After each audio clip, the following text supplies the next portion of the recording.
I could still feel my heart beating faster than usual as I stood in that long airport queue. My little black handbag was pressed tightly against me because inside it was the most important thing I had for this journey, my passport. I kept whispering to myself, Sandra, don't lose this passport. You're going to Dubai.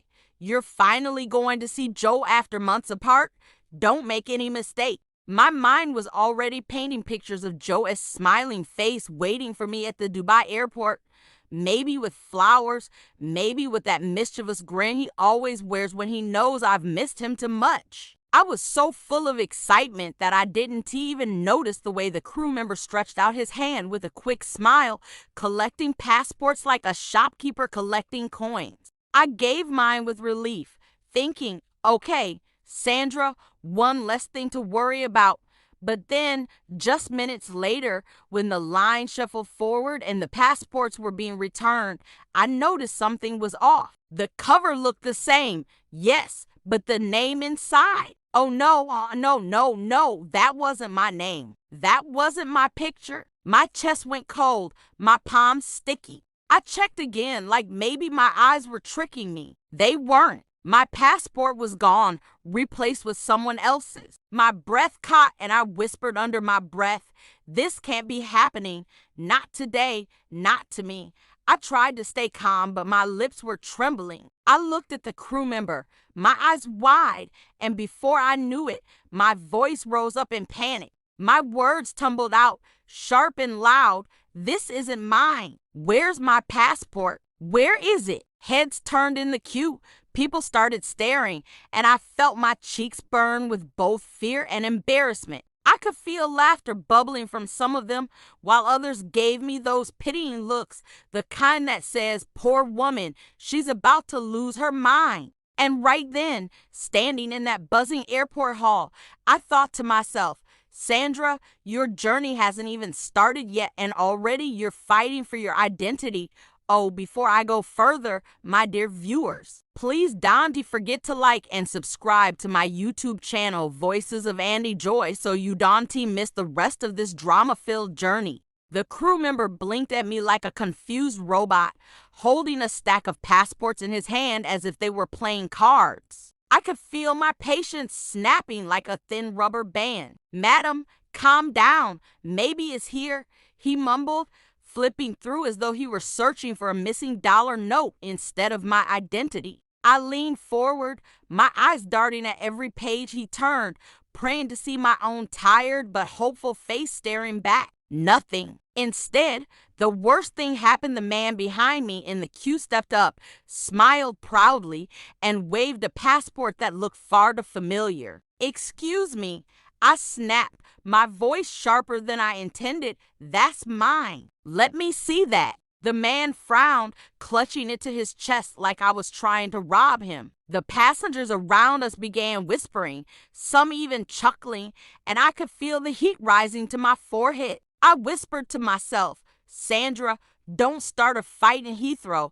Auntie let them write in tomorrow's newspaper that you wrestled a stranger for a passport. But honestly, my hands were itching to snatch it. The crew member tried to intervene. Madam, maybe it's just a mistake, he said, and I couldn't help but laugh bitterly. A mistake? I shouted in my head. If this man boards a plane with my passport, then who am I? A stranded ghost in London? My voice cracked as I said out loud, I'm supposed to meet my husband in Dubai. Do you know what you've done? By now, the crowd was growing restless, some shaking their heads, some laughing quietly, and I suddenly felt like the main actress in a tragic comedy that I didn't audition for. And right there, in that mix of frustration and fear, I realized this wasn't just a mix-up. This was about to become a scene nobody in that hall would forget. By the time my voice echoed across the hall, it was too late to pretend I was calm. Everyone was watching me now, businessmen with their neat suits, mothers clutching children, even a group of teenagers who were clearly enjoying the free drama. My throat felt tight, but my mouth kept moving. This is not a joke, I shouted, waving the stranger's passport like it was evidence in a courtroom. That is not me. Does this look like me? I opened it and pointed at the picture, which showed a man with a bald head and a crooked smile. The laughter that exploded around me nearly crushed my pride. I whispered angrily to myself, Sandra, you're finished. Finished. You've turned into the clown of Heathrow. The crew member was sweating now, flipping through the remaining passports like a man looking for treasure at the bottom of the ocean. I leaned over the counter, almost crawling on it, trying to see. My voice grew louder, shriller, unstoppable. Find it. My passport. Right now. I didn't care anymore if I looked mad. At that moment, fear and fury mixed in my chest, and all I could think about was Joe standing in Dubai, waiting while I was stuck here yelling like a crazy woman. My yelling bounced off the walls, and the passengers around me couldn't decide if they should pity me or enjoy the show. Some were whispering, others recording with their phones. I knew tomorrow I might be trending online. Woman loses passport, loses mind. I swallowed hard, my hands trembling, and whispered again to myself, Sandra, if this ends badly, you're going to need a miracle or a lawyer. The search was turning into a full-blown circus. One crew member dashed behind the counter, another whispered into a walkie-talkie, and the man still clutching that passport gave me side eyes like I was plotting a heist. My chest felt tight, my heartbeat thundering in my ears, and I kept muttering under my breath, Sandra, breathe, just breathe. Oh, who am I fooling? There's no air left in this airport. Every second dragged like an hour. The crew kept saying, please, madam, we are checking, but all I could hear was the ticking clock in my head. The flight to Dubai would not wait for Sandra's lost identity. I clutched the counter, my knuckles white, ready to collapse. Then, as if the universe decided to mock me, a small burst of laughter came from somewhere behind. I turned sharply. A group of young men were holding their phones high, recording me. One even said, go on, Auntie, you're trending tonight. That did it. I wanted to scream and cry at the same time. I whispered through clenched teeth, Sandra, you've gone viral before even reaching Dubai. Congratulations, but underneath the embarrassment was a growing fear. What if my passport was truly gone? What if someone else was about to board with my name, my face, my life? I could feel sweat trickling down my neck while my stomach twisted itself into knots. And still, the hall was buzzing with both tension and laughter. It was suspense, comedy, and tragedy all rolled into one, and I was the unwilling star of it all.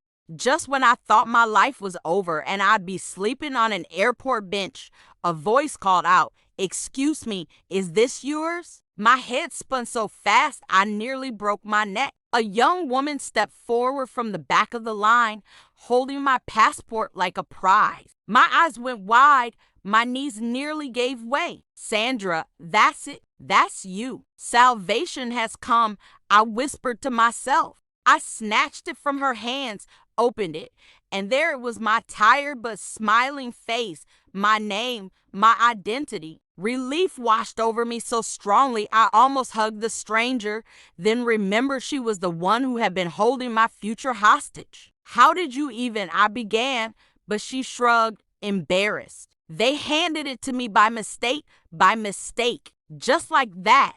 All this drama, all this yelling, all this humiliation because someone couldn't read a name properly. The passengers burst into laughter again, some clapping, some shaking their heads. I didn't know whether to laugh with them or cry in shame. I held the passport tight to my chest, whispering, Sandra, never, ever let this out of your sight again, even if the Queen herself asks for it. As I walked toward the gate, cheeks still hot with embarrassment, I thought of Joe waiting in Dubai. One day I would laugh about this, but not today. Today, I just wanted to hide my face in his chest and forget I had nearly lost myself in Heathrow. My dear viewers, if you've been laughing, crying, or holding your breath with me through this story, please don't forget to like and subscribe to my YouTube channel, Voices of Auntie Joy. Because trust me, more drama is always waiting around the corner.